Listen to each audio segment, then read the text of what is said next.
நம்மளுடைய மனசுக்கு நம்ம மதிப்பு கொடுக்கறது. அது கொடுத்தாவே நம்ம மைண்டு நம்மளை கைட் பண்ணும். அதுக்கான முதல் ஸ்டெப் இது அப்படின்னு நான் ரொம்ப ஆழமாக நம்புகிறேன். உங்களுக்கு வந்து இன்ஸ்பயர்டு ஆக்ஷன் எடுக்கணும். உங்களுக்கு டக்குன்னு ஒரு ஐடியா வருதா, அட்லீஸ்ட் உங்களால் செய்ய முடிஞ்ச மினிமம் ஒரு ஆக்ஷன் என்ன நோட் பண்ணி வைக்கிறது. அதை மதிக்கிறதுக்கான முதல் அடையாளமே அதுதான். என்றைக்கு நம்மளுடைய மனதிற்கு நம்ம மதிப்பு கொடுக்குறோமோ, அந்த ஐடியாஸ்க்கு நம்ம மதிப்பு கொடுக்குறோமோ, அன்றைக்கி அது நிறையா கொடுக்கும். இன்னொரு நபர் மாதிரி தானே நமக்கு. நீங்கள் ஒரு விஷயம் சொல்லிக்கிட்டே இருக்கீங்க, நான் வந்து உங்களை ரெஸ்பெக்ட் பண்ணி நான் அதை ஃபாலோ பண்ணுறேன் கேட்குறேன் அப்படின்னா, நீங்கள் இன்னும் எனக்கு நிறைய விஷயங்கள் சொல்லணும் அப்படின்னு உங்களுக்கு தோணும்.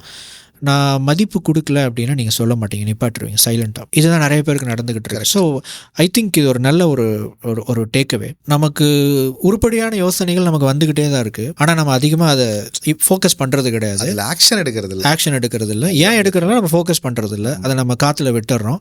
அண்ட் இன்னொரு தாட் வந்து அதை இது பண்ணிடுது.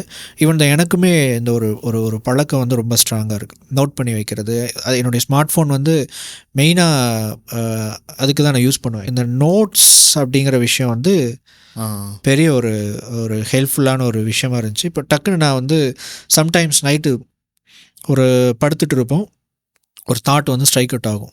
என்ன பண்ணுவேன்னா டக்குன்னு ஃபோன் எடுத்துகிட்டு நோட் பண்ணி வச்சுட்டு அப்படியே க்ளோஸ் பண்ணிடுவேன், ஒரு ஸ்கெட்ச் பண்ணி வச்சுருவேன்.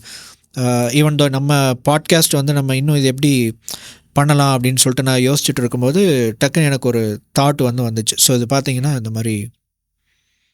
ஸோ என்னென்னா இது ஆர்கனைஸ் பண்ணி ஒரு ஃபோல்டரில் இது வந்து இது வந்து கண்டென்ட்டுக்கு, சில நேரத்தில் கண்டென்ட் ஐடியா வரும், சில நேரத்தில் இது எப்படி வந்து பெட்டராக எடிட் பண்ணலாம் அப்படிங்கிற ஒரு ஐடியா வரும். ஸோ சம்திங் ஏதாவது ஒரு விஷயம் தோணும், பர்சனலான விஷயம் ஏதாவது தோணும். ஸோ நோட் பண்ணி வச்சுருவேன். திரும்ப அதை எடுத்து பார்க்கும்போது அதை பற்றி கொஞ்சம் நேரம் திங்க் பண்ணும்போது அந்த ஐடியா நமக்கு கிடைச்ச அந்த ஒரு சின்ன ஸ்பார்க்குக்கு நம்ம வேல்யூ கொடுக்கும்போது நம்ம மைண்டு வந்து அதை எக்ஸ்பேண்ட் பண்ணுது. நம்ம மைண்டு தான் அதை நமக்கு கொடுத்துச்சு. ஸோ அதை நமக்கு எக்ஸ்பேண்ட் பண்ணும். அந்த விஷயத்துக்கு நம்ம ஃபஸ்ட்டு இந்த ஒரு சிம்பிள் ஆக்ஷனை போட்டுட்டாவே நமக்கு இருக்கிற மனமே போதுமானது. நம்ம வந்து நிறையா வெளியே இருக்கிற இடத்த விட்டு நம்ம வெளியே நிறைய ஓடிக்கிட்டே இருக்கிறோம், தேடிக்கிட்டே இருக்கிறோம். நம்மளோட சொந்த மனமே வந்து ஐ திங்க் போதுமானதாக இருக்கும்னு நினைக்கிறேன் நம்மளை வழி நடத்துறதுக்கு. அது எப்படி இன்னும் பெட்டராக ஃபஸ்ட்டு விஷயம் வேல்யூ பண்ணுறது, மதிப்பு கொடுக்கறது. நம்மளுடைய மனசுக்கு நம்ம மதிப்பு கொடுக்கறது. அது கொடுத்தாவே நம்ம மைண்டு நம்மளை கைட் பண்ணும். அதுக்கான முதல் ஸ்டெப் இது அப்படின்னு நான் ரொம்ப ஆழமாக நம்புகிறேன்.